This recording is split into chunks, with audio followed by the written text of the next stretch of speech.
Hello, friends, fiends, and fellow UBTubers, and welcome to episode 732 of the Daily Comic and Collectible. Today, the collectible of the day is the Square Enix Marvel Comics Variant Play Arts Kai 1/6 scale Captain America action figure. Clad in a star-spangled red, white, and blue, Captain America is the embodiment of patriotism. In this Marvel Universe Captain America variant Play Arts Kai action figure, his iconic costume gets our distinctive variant touch and is rendered in the form of a protective armor to showcase and elevate his awe-inspiring presence.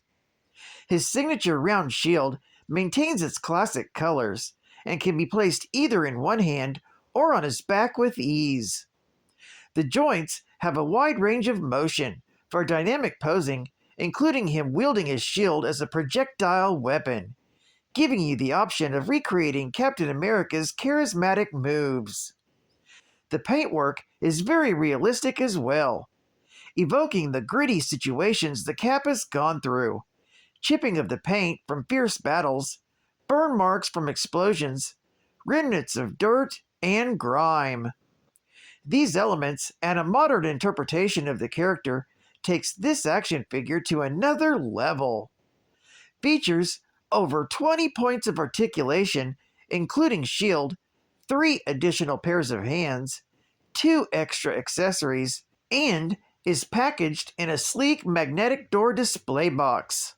Captain America stands almost 12 inches in height and comes with a display stand. Captain America variant Play Arts Kai was imported from Japan and released in 2015 by Square Enix. Now, the comic of the day is Captain America, Volume 1, issue number 312, with the cover date of December 1985, with story by Mark Gruenwald, art by Paul Neary, and cover by Paul Neary and Bob Layton. This story is titled Deface the Nation. The story opens with the Flag Smasher on his grand crusade, smashing flags off their poles and setting them on fire outside of the UN headquarters for the liberation of the world. The next day, while talking to Bernie about applying at several colleges, Steve receives money in the mail from the Army after having filled out a form letter requesting info on his current status after never having been officially declared dead. Steve plans on using the money for a nationwide hotline in which any American who has a problem and demands Captain America's attention can reach him directly. First, Captain America and Bernie contact the phone companies. Then, Steve opens a special account for his money, and as Captain America, he hires a real estate agent, a telecommunications hardware consultant, and a public relations firm. Meanwhile, on the coast of Maine, Diamondback and Bushmaster explore an abandoned headquarters that AIM told them about before they were attacked suddenly by stun beams. After destroying the stun beams, they set some time bombs. In Lower Manhattan, Flag Smasher attacks Acme Flag Company's building, as they are the largest manufacturer of American flags on the East Coast. Several days later, Captain America secures a new headquarters in Brooklyn. Flag Smasher learns from the news that Captain America will be making a press conference at the Municipal Convention Center in Brooklyn, and he believes that this will be the perfect opportunity to challenge him and crush him and his ideals. As he puts on his suit, Flag Smasher thinks about how he was the Swiss ambassador's son and always moved from one country to another, always trying to fit in, only to be picked on, and even becoming a black belt at 15, and then coming to America with his father, who became a delegate to the UN, before he was trampled in a riot outside the Latvian embassy.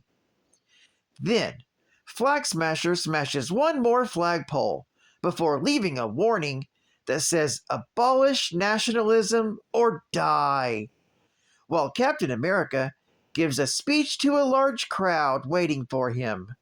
When Captain America is about to announce a new way to reach him, Flag Smasher attacks him.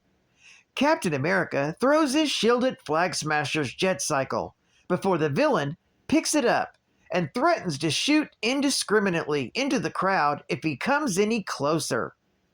Then, using a microphone, Flag Smasher reveals his mission to stamp out patriotism, having begun by destroying flags, considering them symbols of nationalism, and that he was against all countries and the very concept of countries, believing that tribalism and nationalism were concepts that have become outmoded and dangerous. Captain America tells him that the desire for peace and unity don't justify his acts of violence and terrorism, and the crowd stands behind the hero before the police appear outside.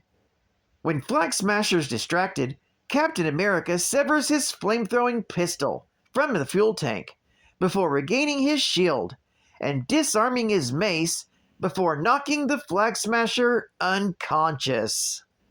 After defeating Flag Smasher, Captain America apologizes to the crowd for what's happened and tells them that he believes Flag Smasher is wrong, that there's nothing harmful about having a sense of national identity or ethnic heritage, that America is made up of a multitude of different ethnic groups, and to be proud of their heritage, but to not forget that beneath it all, they're all human beings who have the same wants and needs and deserve the same respect and dignity. Now, where is Captain America when we need him now? This story is continued in Captain America, Volume 1, Issue number 313. Geek Fact: this issue is a key issue featuring the first appearance of the Flag Smasher. It's also the first appearance of Michelle March from CBS News. Michelle March is supposedly inspired by the real-life reporter Michelle Marsh, who also worked for CBS News in New York City at the same time this story was published. She was a reporter for CBS from 1979 to 1996. Bonus Geek Fact: in this story, Michelle March was a CBS News journalist active in New York City. She covered the press conference when Captain America introduced his hotline at the Municipal Convention Center in Brooklyn, and later reported the start of the trial of criminal William Cross, alias Crossfire, from the steps of the New York County Courthouse, which was to have two Avengers as witnesses, but her report was interrupted when criminal band THRU rescued Crossfire just before he entered the courthouse. March also hosted a TV press conference where Captain America publicly explained his then recent and controversial actions in Switzerland, where he had shot a terrorist dead. After Spider-Man supposedly attacked a man named Buddy Corbett, really, Spider-Man had saved Corbett from being run over by a truck while his actions had been misunderstood by nearby people, March interviewed several eyewitnesses, and due to time restrictions, decided to use a good-looking one who gave an unflattering depiction of Spider-Man, contributing to Spider-Man being enraged. Advertising ad fact: kids just wanna have fun. Oh, kids just wanna have fun. Saturdays! Starting Saturday, September 14th on CBS. We start off with Dungeons and Dragons. Charlie Brown and Snoopy. Plus, we can't forget the CBS story break. And then everyone's favorite bears. No, not that bear. The Bernstein Bears. Then we have the Wuzzles. And next is the Young Astronauts. And we can't forget Jim Henson's Muppet Babies and Monsters. Woo! And the all-new first airing of Hulk Hogan's Rockin' Wrestling. Wow. Starts Saturday on CBS, September 14th. And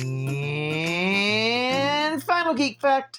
Karl Morgenthau was the son of a wealthy Swiss banker turned diplomat. As a youth, he accompanied his father on his diplomatic missions to various countries, never living in the same place for more than a year. Although he learned to speak several foreign languages fluently, the constant readjustment to new environments hampered his social growth. Consequently, he felt like an outcast and became too introverted to form any relationships. While living in Tokyo, Morgenthau began to study martial arts and at 15 earned his black belt in karate.